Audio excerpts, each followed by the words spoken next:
Au début, il y avait les ténèbres, et soudain, bang! Survient la naissance d'une expansion infinie de temps, d'espace et de matière. Chaque jour, de nouvelles découvertes dévoilent les mystères, les secrets époustouflants et implacables de l'endroit que nous appelons l'univers. Elles sont les yeux et les oreilles de l'humanité dans l'espace. Elles explorent les plaines martiennes, les geysers des lunes de Saturne et la surface ardente d'étoiles lointaines. Elles, ce sont les sondes spatiales, des robots explorateurs qui sont désormais les avatars interstellaires des humains. Elles peuvent aller à des endroits et voir des choses qu'on ne pourrait pas étudier depuis la Terre. Les sondes spatiales se déploient à travers le système solaire et renvoient des informations qui peuvent bouleverser la connaissance qu'on pensait avoir de notre univers. Si l'on pouvait trouver une forme de vie extraterrestre quelque part dans notre galaxie, ce serait l'une des plus grandes découvertes de l'histoire de l'humanité. Les sondes peuvent foncer droit sur des comètes gelées, photographier les frontières de l'univers et même rechercher des planètes dans d'autres systèmes solaires. Nous sommes en plein âge d'or en ce qui concerne la recherche et la découverte de planètes comparables à la Terre.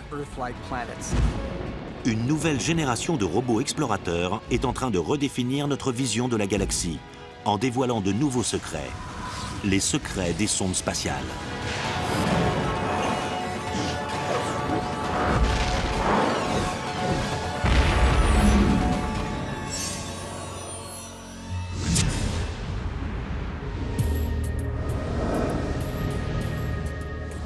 En ce moment même, à des millions de kilomètres de la Terre, des êtres humains sont en train de prendre des mesures et des photos, de procéder à des prélèvements et des expériences, dans le but d'étudier la poussière et les gaz d'autres planètes. Mais les humains n'y vont pas eux-mêmes. L'environnement spatial est très hostile pour les humains. Les températures sont extrêmes, tout comme le vide atmosphérique, le taux de radiation et des tas d'autres conditions qui rendent l'espace très inhospitalier pour l'homme. Des robots sont envoyés pour jouer le rôle de nos yeux et nos oreilles lors de missions destinées à découvrir les secrets de notre système solaire, et bien au-delà. Ce sont des sondes spatiales, construites pour survivre à des conditions hostiles, dans des mondes dangereux, où l'homme ne pourrait vivre. Ces missions spatiales sont capables de résister à des environnements difficiles et faire des choses qu'on ne pourrait même pas imaginer sans leur existence. Certaines sondes, comme le télescope spatial Hubble, tournent tranquillement en orbite autour de la Terre, tandis que d'autres, comme Deep Impact en 2005, sont envoyées en mission kamikaze pour larguer des projectiles sur des comètes. D'autres encore ont pour mission de dévoiler les secrets de planètes comme Mars, Jupiter, Saturne ou leurs lunes. Elles les prennent en photo et les analysent depuis leur orbite, ou se posent parfois à la surface pour une exploration plus poussée et des prélèvements au sol.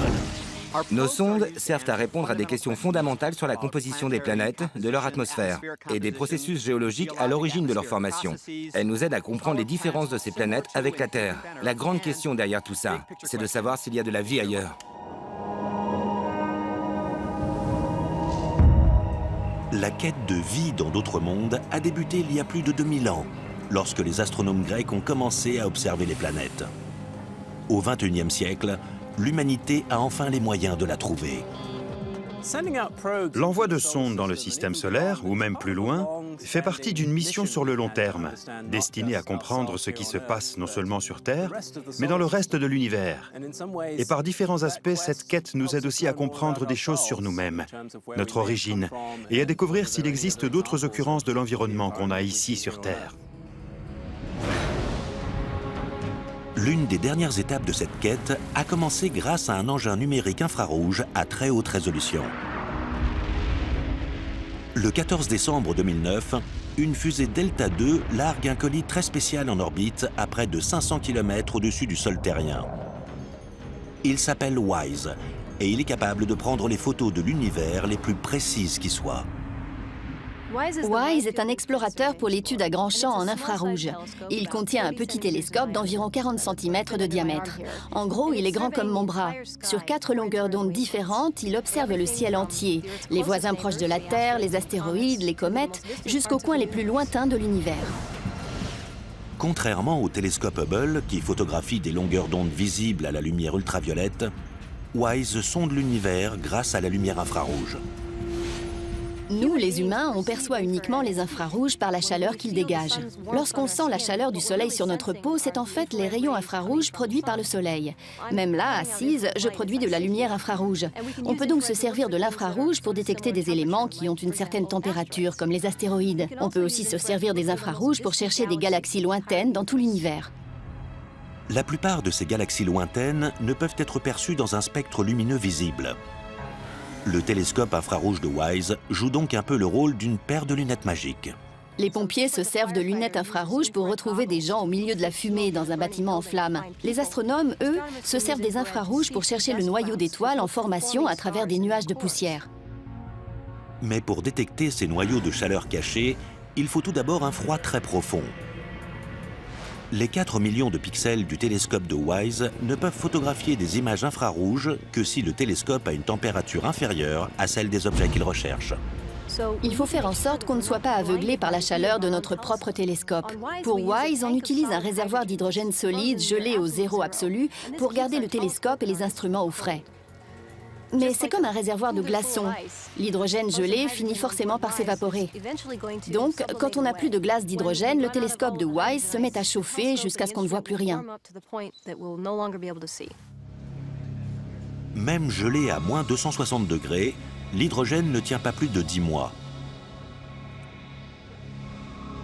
Mais les 1,5 million de photos prises par la sonde en 10 mois suffisent à former un panorama géant du ciel, comme un atlas cosmique qui peut révéler de nouveaux mondes, de nouveaux objectifs pour de prochaines sondes, et peut-être des mondes peuplés d'une vie extraterrestre. Mais si l'on veut trouver de la vie extraterrestre à des années-lumière de la Terre, il va nous falloir un sérieux indice pour nous mener dans la bonne direction. Et sur Terre, cet indice couvre 71% de notre planète. C'est l'eau. L'une des raisons pour lesquelles on cherche à trouver de l'eau liquide, c'est parce qu'on aimerait vraiment savoir s'il existe d'autres formes de vie quelque part dans le système solaire. La vie telle qu'on la connaît sur Terre a besoin d'eau pour se former et pour se maintenir. On espère trouver la vie ailleurs. Et pour ça, la première étape pourrait consister à trouver un endroit où il y a de l'eau liquide. Depuis le début de l'humanité, on n'a jamais eu aucune preuve de l'existence d'eau liquide ailleurs dans l'univers. Jamais jusqu'à ce qu'une sonde spatiale très élaborée parte pour Saturne dans le cadre d'une mission d'exploration en 1997. Cassini a parcouru près de 650 millions de kilomètres en 4 ans pour entamer une mission sur le long terme pour dévoiler les secrets de Saturne. Lorsque Cassini a atteint Saturne, il a observé la planète et toutes ses lunes. Et ensuite, il a changé d'orbite pour pouvoir observer les anneaux. L'un des anneaux en particulier a attiré l'attention des scientifiques. On savait que l'anneau le plus éloigné de Saturne, l'anneau E, était composé de particules de glace microscopiques. Mais des particules de glace d'1 micron ne peuvent pas durer longtemps dans l'espace. Donc, on savait qu'il existait une source de quelque chose dans le système saturnien qui régénérait constamment l'anneau E. On pensait que ça venait de l'Encelade. En s'approchant de la Lune Encelade, Cassini assiste à un phénomène cosmique qui confirme que l'eau est bien un élément clé pour d'autres planètes. La sonde Cassini a détecté de l'eau sous la surface d'Encelade. Et Cassini l'a vu parce que des geysers jaillissent par les fissures qui couvrent la surface craquelée d'Encelade. Et ensuite, l'eau gèle au contact de l'espace glacé qui entoure cette lune. Ce flux constant de particules d'eau gelée alimente l'anneau E autour de Saturne. Cela nous rappelle que si l'on peut trouver de l'eau liquide sur des planètes lointaines de notre système solaire, on pourrait bien en trouver aussi ailleurs dans l'univers. Mais la quête de Cassini pour trouver de l'eau liquide n'est pas terminée. Il va devoir se servir de ses instruments de pointe pour pénétrer les autres atmosphères du système saturnien. Cassini comporte 12 instruments scientifiques. Il y a 4 instruments qu'on appelle de télédétection. Ces instruments voient dans la même longueur d'onde que le spectre visible par l'humain, ou un peu au-delà. La sonde a aussi des filtres conçus pour voir à travers le brouillard et à travers une surface atmosphérique. Les instruments de Cassini sont conçus pour recueillir des informations par différents moyens, un peu comme les humains avec leurs 5 sens. Les capteurs directs ou à distance commencent par étudier l'une des lunes de Saturne, Titan, dont certains affirment qu'elle contient de l'eau liquide. Titan est plus grosse que la planète Mercure et a une atmosphère très dense, plus épaisse même que celle de la Terre. En 1980, en passant devant Titan pour aller encore plus loin, la sonde Voyager a pris des photos qui semblent montrer un autre phénomène dû à un liquide. Ce que nous a montré Voyager, c'est que cette atmosphère est pleine d'hydrocarbures, de méthane et d'éthane, qui créent un épais brouillard photochimique. Et Voyager était incapable de voir à travers ce brouillard. Lors de son étude de Titan, 25 ans plus tard, Cassini largue également un module d'exploration appelé Huygens. La sonde pénètre l'épaisse atmosphère d'hydrocarbures et se pose à la surface de Titan. Et ce que Cassini et son atterrisseur découvrent est sidérant. Très rapidement, Cassini et Huygens avaient vu des éléments de preuve de l'existence de liquide à la surface de Titan. Puis, ils ont découvert qu'il s'agissait d'hydrocarbures. Ils ont trouvé des lacs entiers d'hydrocarbures, certains même plus vastes que les grands lacs américains. Ce sont les toutes premières étendues de liquide découvertes dans le système solaire ailleurs que sur Terre. Les lacs se remplissent grâce à des précipitations classiques, comme sur Terre. Mais sur Titan, la pluie n'est pas composée d'H2O, mais de méthane liquide qui s'écoule lentement. La plupart du méthane présent sur Terre l'est sous forme de gaz. C'est un gaz naturel produit par des organismes en décomposition. En pourrissant, ces corps forment un gaz naturel que l'on peut utiliser comme carburant. Titan et son monde de méthane liquide pourraient même abriter des formes de vie simples, semblables aux organismes unicellulaires que l'on trouve dans les profondeurs des océans de notre planète. C'est très enthousiasmant de voir toutes les possibilités qu'il y a. Il y a d'autres systèmes planétaires actifs, passionnants et très variés. Et on sait que la vie peut prendre beaucoup de formes différentes. On pourrait trouver de la vie sur des planètes lointaines, en révolution autour d'autres étoiles. Mais le problème, c'est d'y parvenir. Heureusement, un nouvel appareil se prépare à partir pour les confins de l'espace. Il est doté d'un système de propulsion similaire à la technologie des micro-ondes.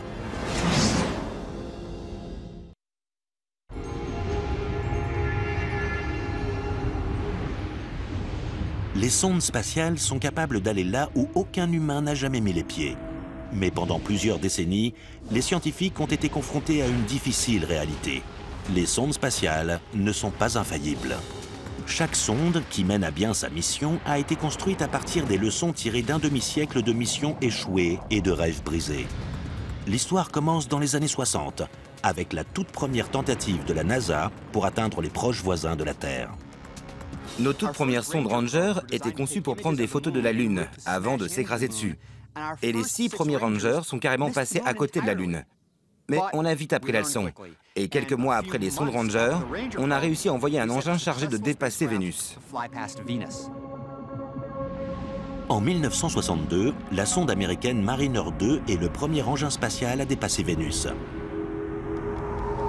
Le rapport de Mariner 2 montre que notre proche voisine n'a rien d'accueillant. Avant, on pensait que Vénus pourrait être une sorte de sœur jumelle de la Terre, couverte de jungles humides. Mais en fait, les sondes nous ont bien montré que non. Vénus n'a rien de tout ça. Les sondes de la NASA prouvent que le climat vénusien est trop chaud et la pression atmosphérique bien trop forte pour pouvoir accueillir la vie. Mais en 1970, la première sonde à se poser sur la planète n'est pas américaine, elle est soviétique. Les sondes Venera avaient une coque intérieure, une sorte de noyau en titane très solide. Elles pouvaient supporter pendant un bon moment la pression écrasante et la chaleur étouffante de la surface de Vénus. Les premières sondes envoyées sur Vénus ont été détruites en moins d'1 heure. Elles n'ont recueilli que quelques heures de données avant d'être écrasées par la pression.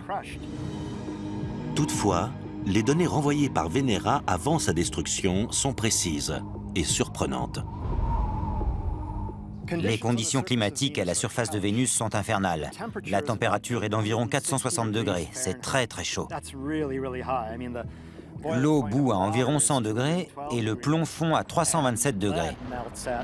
Donc, s'il y avait du plomb là-bas, il serait fondu directement. Ce n'est pas vraiment un endroit agréable. Vénus est un terrain d'entraînement extrême pour les scientifiques. Mais il y a un objectif plus complexe et plus lointain, dont les extrêmes sont encore plus destructeurs que Vénus, les planètes extérieures. Pour s'y rendre, il faut plus qu'une simple fusée. Le problème principal avec les sondes spatiales, c'est d'avoir suffisamment de carburant pour atteindre leur objectif. Si la sonde avance grâce à des réacteurs, il faut beaucoup de carburant. Et si l'on doit la propulser à plusieurs reprises, on sera à court de carburant. Mais il existe une solution qui fait partie intégrante du cosmos, la gravité. Au début des années 60, on a découvert qu'on pouvait se servir de la gravité des planètes pour faire avancer un engin spatial, pour le faire accélérer et le projeter encore plus loin dans le système solaire. Ça a ouvert les portes de l'exploration au-delà de notre galaxie. Cette technique s'appelle l'assistance gravitationnelle. La gravité joue le rôle d'un réacteur virtuel qui exploite l'immense gravité des corps planétaires afin d'assister un engin spatial sur une trajectoire prédéfinie. L'assistance gravitationnelle, c'est comme de taper une balle de baseball. La sonde s'approche d'une planète, est prise dans l'attraction de cette planète et renvoyée dans une autre direction. C'est comme une balle qui vient taper contre ma batte, qui la renvoie dans une autre direction. Quand la batte entre en contact avec la balle, elle change la direction du mouvement de la balle et la propulse avec une vitesse supérieure à sa vitesse de départ.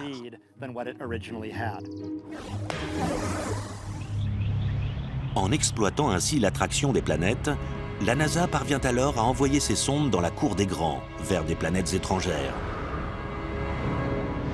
Ainsi, Cassini a pu accomplir son voyage de plus de 250 millions de kilomètres jusqu'au lac de méthane de Titan, la lune de Saturne.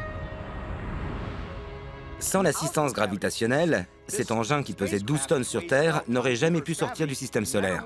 Il n'existe pas de réacteur suffisamment puissant pour l'envoyer directement sur Saturne. On n'aurait jamais pu explorer Saturne si on n'avait pas eu la gravité des autres planètes. Désormais, l'exploration spatiale du XXIe siècle est sur le point d'envoyer des sondes au-delà des planètes les plus éloignées de notre galaxie, vers des étoiles lointaines. Mais l'assistance gravitationnelle ne pourra pas nous emmener jusque-là. Pour voyager jusqu'au tréfonds de l'espace, il faut un système de propulsion semblé tout droit sorti d'un film de science-fiction, la propulsion ionique. Un propulseur ionique, c'est comme un petit accélérateur linéaire. On accélère des ions à la sortie de la sonde et elle partira dans la direction opposée. Le propulseur ionique a un très faible pouvoir propulsif, mais il peut fonctionner pendant plusieurs mois de suite et donc propulser petit à petit l'engin spatial à une vitesse de plus en plus élevée.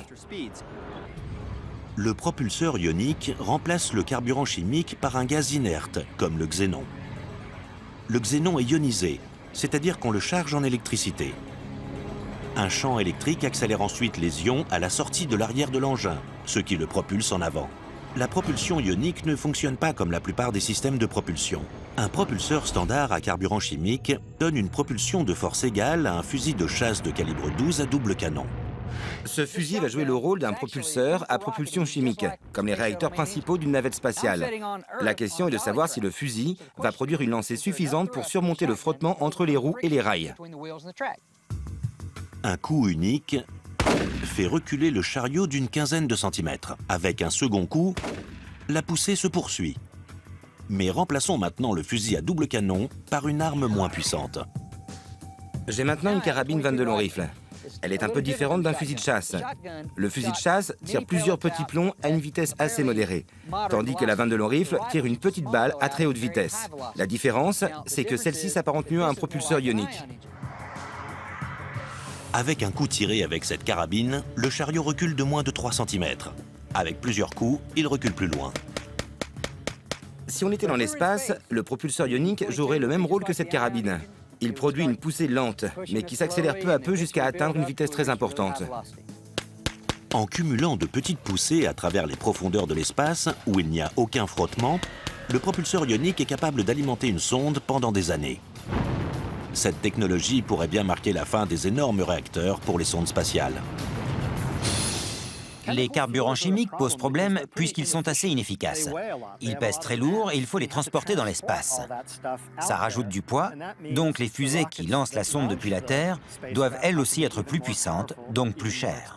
Les propulseurs ioniques plus légers ont déjà passé avec brio les tests en conditions réelles dans l'espace. Ce sont des propulseurs ioniques qui ont lancé la sonde Deep Space One à la fin des années 90 et plus récemment qui ont alimenté la sonde Hayabusa de la Japan Aerospace Exploration Agency et lui ont permis d'atterrir sur un astéroïde. astéroïdes. Les propulseurs ioniques vont complètement transformer l'exploration spatiale, puisqu'on peut aller bien plus loin, sans avoir à transporter de carburant. Et en plus, on peut y aller plus vite, selon l'endroit où on veut se rendre.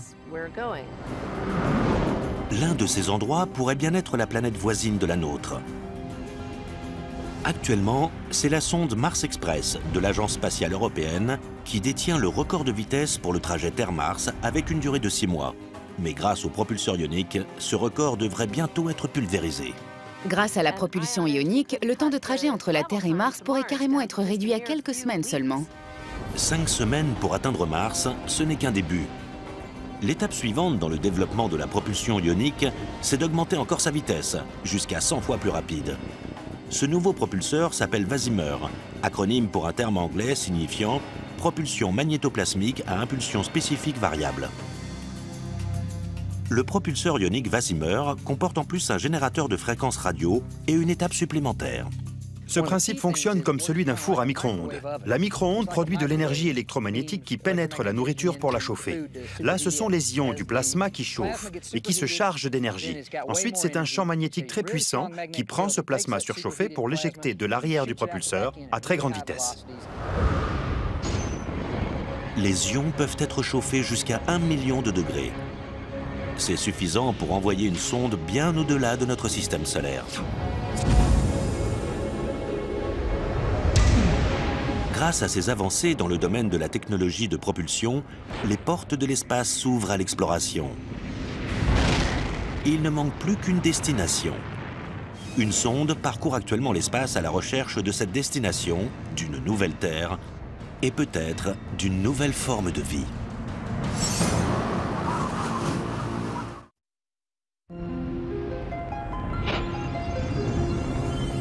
Les sondes spatiales sont actuellement à la pointe en ce qui concerne l'une des plus anciennes quêtes de l'astronomie, la recherche d'une nouvelle Terre.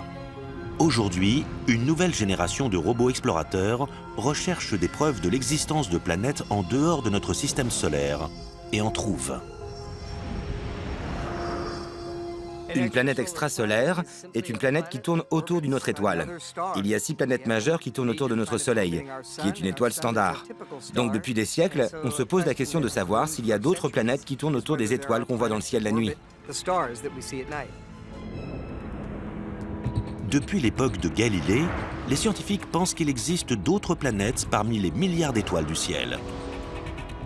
Mais la quête de planètes extrasolaires, aussi appelée exoplanètes, n'a pas abouti jusqu'à 400 ans après Galilée. En 1995, dans la constellation de Pégase, à 50 années-lumière de la Terre, les scientifiques ont découvert la toute première vraie planète extrasolaire, 51 Pégasi b. Mais on ne l'a découverte que grâce à des indices indirects. On n'était capable de détecter ces planètes extrasolaires que par une technique appelée méthode des vitesses radiales. Si vous avez une grosse planète là-bas, comme Jupiter, le mouvement de l'étoile peut varier légèrement. Mais on ne peut pas vraiment déterminer sa présence de manière directe. Cette variation, également appelée effet Doppler, est observée au télescope. Si la lumière émise par l'étoile passe régulièrement à des longueurs d'onde bleues ou rouges avant de revenir à sa couleur normale, cela signifie que c'est sans doute une planète en orbite qui produit la variation de lumière. Ces 10 dernières années, les astronomes ont eu beaucoup de chance et ils ont trouvé des centaines d'autres planètes en orbite autour d'autres étoiles. Mais les planètes qu'on détecte ne sont que les plus grosses, de la taille de Jupiter, Saturne ou Neptune. On ne peut pas détecter des planètes comme la Terre s'il y en a. On est désormais certain de l'existence de centaines de planètes extrasolaires. Mais sont-elles suffisamment proches pour que l'humanité puisse aller les explorer ? C'est la question qu'a posée Annabelle C. de Erie, en Pennsylvanie, à Question sur l'univers. Elle demande « Combien de temps faudrait-il à une sonde spatiale pour atteindre l'exoplanète la plus proche en se servant du système de propulsion le plus performant à ce jour ?» Annabelle, votre question est très intéressante. D'ailleurs, il n'existe pas de réponse définie. Avec la technologie actuelle, une sonde spatiale pourrait atteindre une autre étoile en environ 100 000 ans. L'exoplanète connue la plus proche se trouve à environ 10 ou 12 années-lumière de la Terre. Mais il en existe peut-être de plus proches. Et les technologies de propulsion spatiale vont peut-être progresser dans l'avenir. Donc, on pourrait réduire la durée du voyage à environ 10 000 ans à plus ou moins long terme. Mais pour l'instant, la réponse la plus exacte serait entre 50 000 et 200 000 ans. Pour trouver des planètes similaires à la Terre, il faut s'enfoncer plus loin dans le cosmos et observer des étoiles moins lumineuses et plus lointaines. Une nouvelle méthode d'observation révolutionnaire pourrait bientôt nous permettre de trouver la première nouvelle Terre. Cette méthode s'appelle le transit astronomique et donne la preuve irréfutable qu'une planète en orbite passe dans notre champ de vision entre son étoile et la Terre. Imaginons que ce réflecteur représente la face d'une étoile et l'insecte qui vole devant le réflecteur représente une planète. En passant devant le réflecteur au moment où il tourne autour, l'insecte bloque une toute petite partie de la lumière émise par le réflecteur. C'est ce qui se passe lorsqu'une planète comme la Terre passe devant une étoile comme le Soleil. La lumière émise par l'étoile ne baisse dans ce cas que de moins de 0,1%. C'est à peine détectable, mais suffisamment visible pour une sonde spatiale explorant les confins du cosmos. On a vraiment envie de savoir s'il existe une autre Terre quelque part dans l'univers. S'il y en a une, la mission Kepler a de grandes chances de la découvrir. La sonde spatiale Kepler est un œil puissant dont les scientifiques vont se servir pour trouver des planètes similaires à la Terre, une aiguille dans une meule de foin, comme on dit. Le télescope de la sonde est doté d'un appareil photo de 95 mégapixels pour pouvoir détecter des planètes en transit. La mission Kepler se sert de la technique du transit astronomique pour trouver de nouvelles planètes extrasolaires. Grâce à cette technique, Kepler observe des milliers d'étoiles et attend que la lumière qu'elles émettent diminue légèrement en cas de passage d'une planète devant l'étoile. La Voie lactée est composée de milliards d'étoiles, donc peut-être de milliards de planètes comme la Terre. Les chances de trouver une Terre en orbite autour d'une étoile particulière sont très faibles. Kepler va donc observer de son œil infaillible plusieurs milliers d'étoiles à la fois. J'ai ici un DVD qui représente un système de planètes avec l'étoile au milieu et une planète qui tourne autour. Évidemment, la plupart du temps, le plan du système planétaire n'est pas parallèle. Donc, quand la planète tourne autour de l'étoile, elle ne passe pas exactement devant l'étoile par rapport à notre point de vue et ne coupe donc pas la lumière. Mais si on a de la chance et que le plan orbital de la planète est bien placé par rapport à nous, alors la planète passera juste devant l'étoile, bloquera une partie de sa lumière et on pourra la voir. Il faut donc observer des dizaines ou même des centaines de milliers d'étoiles si on veut avoir la chance de voir quelques planètes passer devant leur étoile. Tandis que sur Terre, on attend impatiemment, Kepler observe inlassablement les étoiles lointaines, seconde après seconde. Mais si elle trouvait une nouvelle Terre, que pourrait-on savoir de cette planète? À quoi ressemblerait-elle? Pourrait-elle abriter la vie? Une fois que Kepler aura trouvé des planètes semblables à la Terre, et je suis assez confiant là-dessus, il faudra ensuite essayer d'analyser la lumière de cette planète. Quelle est sa composition chimique? Comporte-t-elle une atmosphère faite d'oxygène? Ou n'est-ce que du dioxyde de carbone ou du méthane? Cette planète a-t-elle des continents et des océans? De l'eau à sa surface?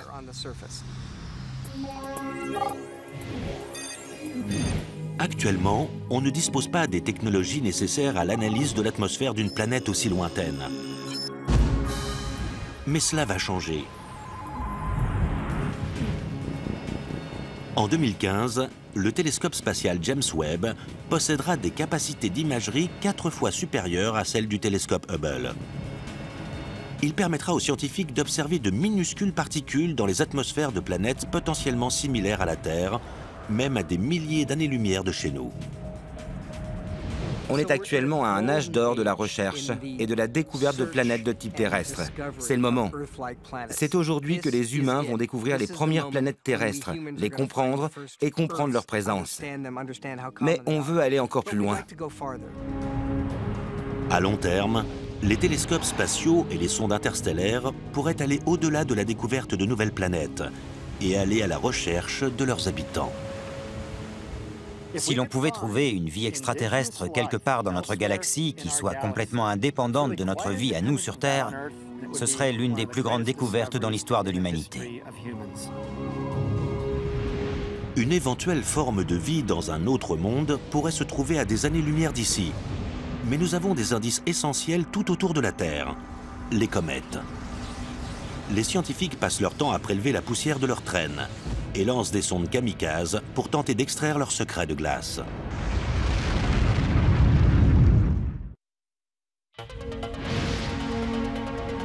Les sondes spatiales ont repoussé les limites de nos connaissances du cosmos.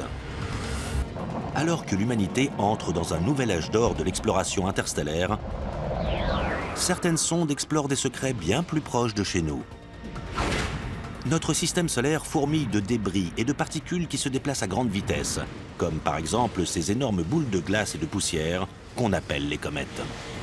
Les comètes sont comme des machines à voyager dans le temps. Ce sont des vestiges gelés qui datent de la formation de notre système solaire il y a 4,5 milliards d'années. L'étude des comètes à l'aide d'engins spatiaux a été un succès. Par exemple, la mission Deep Impact s'est volontairement écrasée sur une comète et a tout enregistré en vidéo. Le 3 juillet 2005, la sonde spatiale de la NASA Deep Impact 1 s'approche à la portée de la comète Tempel 1. La comète fonce à une allure de 37 000 km/h. Et la sonde lance un satellite impacteur directement sur la trajectoire de la comète de 6 km de large. Le but était de provoquer un impact avec la comète, afin de créer un nuage de poussière. Ce qu'on voulait, c'était voir ce qu'il y avait à l'intérieur de la comète et de quoi elle était composée. L'impact fait jaillir 25 000 tonnes de glace de Tempel 1.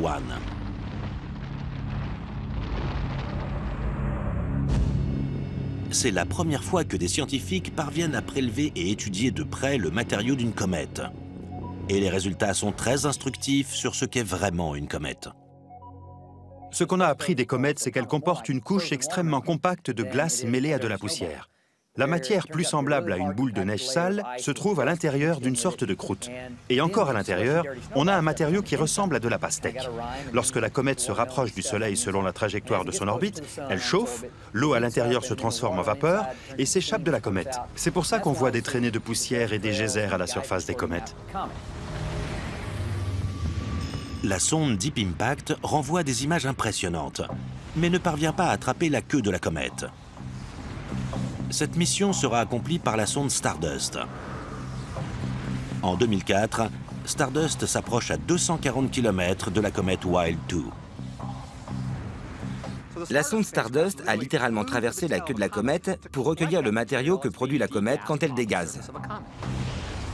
Afin de recueillir les précieuses particules, Stardust déploie un collecteur de la forme d'une grande raquette de tennis, à l'intérieur de laquelle se trouve un gel poreux et spongieux. Au passage de la comète, les particules s'incrustent dans l'aérogel, à une vitesse environ 6 fois supérieure à celle d'une balle de fusil.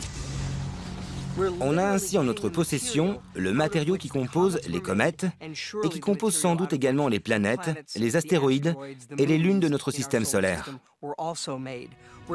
On a presque le matériau de base, le constituant premier dont est fait notre système solaire.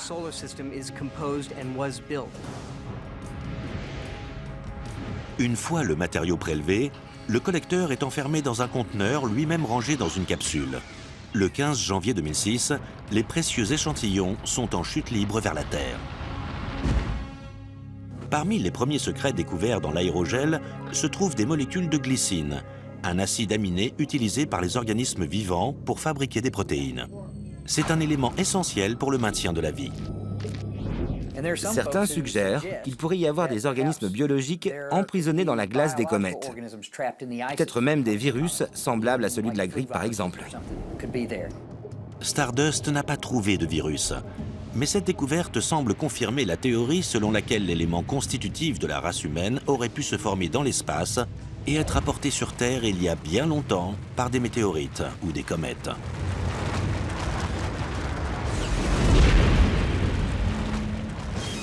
Mais dans l'aérogel se trouve une énigme encore plus curieuse.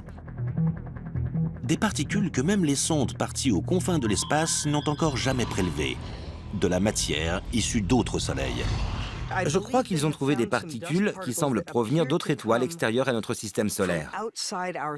Ces étoiles produisent elles aussi des vents solaires, donc des particules de poussière qui s'échappent et s'éloignent de leur étoile. Certaines sont entrées dans notre système solaire. Elles ont été capturées par la sonde Stardust. Pour la première fois, on a recueilli de la poussière d'étoiles inconnues. C'est extraordinaire. Les analyses de la poussière d'étoiles prélevée sur la comète Wild 2 sont encore en cours et pourraient bien nous donner une vision plus précise des origines de notre petit coin d'univers. Si l'on veut comprendre comment notre Soleil et notre planète se sont formés, il faut d'abord comprendre le matériau à partir duquel ils se sont formés. Mais pour mieux comprendre notre univers, peut-être faut-il étudier non pas les particules de soleil lointains, mais plutôt l'étoile la plus proche de nous. Une sonde révolutionnaire attend son lancement pour s'envoler droit vers la zone la plus chaude que l'homme ait jamais tenté d'explorer.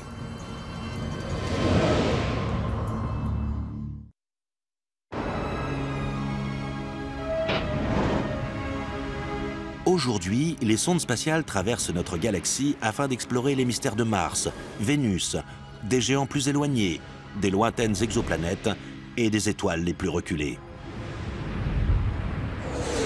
Mais même l'étoile la plus proche de chez nous comporte encore de nombreuses énigmes à résoudre. Et l'on y travaille.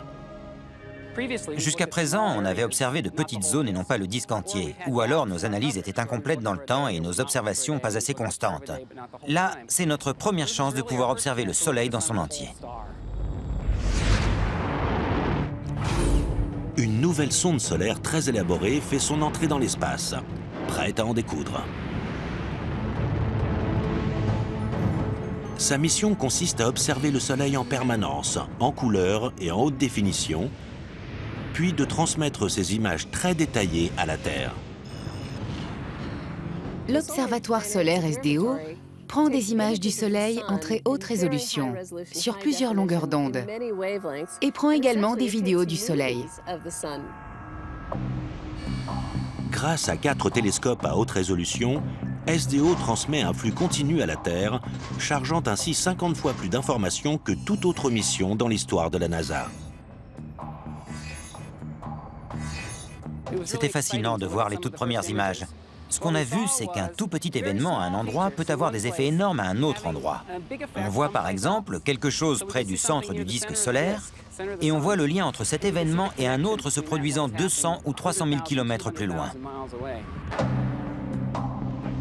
Grâce aux lentilles très élaborées des télescopes, la sonde observe le Soleil sur 10 longueurs d'onde différentes et perçoit même les ultraviolets extrêmes. Leur longueur d'onde est si dangereuse que sans l'atmosphère terrestre, une journée à la plage nous serait fatale. L'objectif final, c'est de voir l'intérieur du Soleil pour savoir ce qui se passe sous la surface, d'observer les courants, les mouvements et comment tous ces éléments forment le Soleil dans son ensemble. SDO active ensuite un capteur, le HMI, Hélioséismique Magnétique Imageur, capable de voir à travers la fournaise de la surface solaire. Le HMI se sert d'ondes sonores pour sonder l'intérieur. Comme on le fait sur Terre pour prévenir les séismes, on envoie des ondes sonores à l'intérieur du Soleil pour voir ce qui se passe sous la surface. On observe la façon dont les vibrations sont renvoyées pour essayer de comprendre l'intérieur du Soleil. C'est ce noyau, qu'on appelle la dynamo solaire, que les scientifiques cherchent à comprendre. C'est de là que proviennent les éruptions violentes et imprévisibles, ces projections de matière chargée d'énergie qui représentent une menace pour la Terre. Cette matière est chargée d'énergie et en général propulsée en ce qu'on appelle une éjection de masse coronale. C'est une immense quantité de matière sous forme de particules chargées. Ces particules chargées proviennent jusqu'à la Terre et interagissent sur notre champ magnétique. Si l'on arrivait à s'approcher suffisamment pour prendre des mesures de ce genre d'activité, on comprendrait mieux comment fonctionne ce phénomène. S'approcher de corps planétaires, c'est la spécialité des sondes spatiales depuis un demi-siècle. Mais approcher une sonde du Soleil serait une mission suicide. Mais qui sait? Programmée pour un lancement en 2015, Solar Probe Plus se dirigera droit vers la couronne solaire de 2 millions de degrés sans être détruite. Solar Probe Plus s'approchera tout près du Soleil à 8 ou 9 rayons solaires. Pour vous donner une idée, la Terre est à 200 rayons solaires du Soleil. Donc là, Solar Probe Plus sera à l'intérieur même de la couronne solaire. La couronne est une partie mystérieuse de cette étoile qu'on appelle le Soleil. Bien qu'étant plus éloignée du noyau du Soleil, elle est pourtant plus chaude que la surface de l'étoile. Mais si l'homme était capable d'y poser le pied, il aurait une surprise glaçante. La couronne solaire est extrêmement chaude. Il y fait une température de plusieurs millions de degrés. Cela signifie que les particules circulent très vite. On a tendance à imaginer que si on entrait dans la couronne solaire, on brûlerait instantanément. Mais les particules sont tellement peu nombreuses que la quantité totale d'énergie transférée dans un corps est en fait inférieure à la quantité d'énergie qui émane de ce corps. Donc en fait, même immergé dans la couronne solaire, à partir du moment où le corps est équipé d'un bon bouclier contre la chaleur produite par le soleil, on mourrait gelé. Solar Prop Plus sera équipé d'un bouclier thermique en mousse carbonique légère, qui lui permettra de survivre à la chaleur accablante et à l'effet glaçant, et même de rester à une température d'environ 20 degrés. À la fin de sa mission, Solar Prop Plus nous révélera la structure des champs magnétiques solaires et pourra explorer le flux d'énergie solaire qui chauffe la couronne et rend possible la vie sur notre planète. Il faut garder à l'esprit que le Soleil est l'étoile la plus proche. L'étude de notre Soleil est donc cruciale, et elle fait partie intégrante de l'étude de toutes les autres étoiles de l'univers. À long terme, les sondes spatiales nous apporteront des connaissances qui nous mènent bien au-delà de notre Soleil, jusqu'à des parties lointaines de notre galaxie, où brûlent des milliards d'autres soleils, et où quelques autres planètes bleues attendent peut-être de futurs explorateurs humains. Pour élucider certains des secrets de notre univers, nous avons besoin des engins spatiaux qui peuvent aller à des endroits et voir des choses que l'on ne pourrait pas étudier depuis la Terre. Il y a une raison profonde qui explique notre engouement pour les sondes spatiales qu'on envoie dans l'espace. Nous autres humains avons dans nos gènes cette curiosité et ce goût de l'exploration. Les sondes que l'on envoie dans l'espace, vers d'autres planètes et même vers les étoiles, représentent notre migration dans le cosmos. C'est très certainement la destinée de l'espèce humaine que de s'échapper de la planète Terre, pour visiter notre galaxie et pour visiter notre univers dans son entier. En attendant, les sondes spatiales continueront à décortiquer les mystères du cosmos. Et l'univers continuera à dévoiler ses secrets, tandis que ses avatars robotisés poursuivent notre quête vers les étoiles.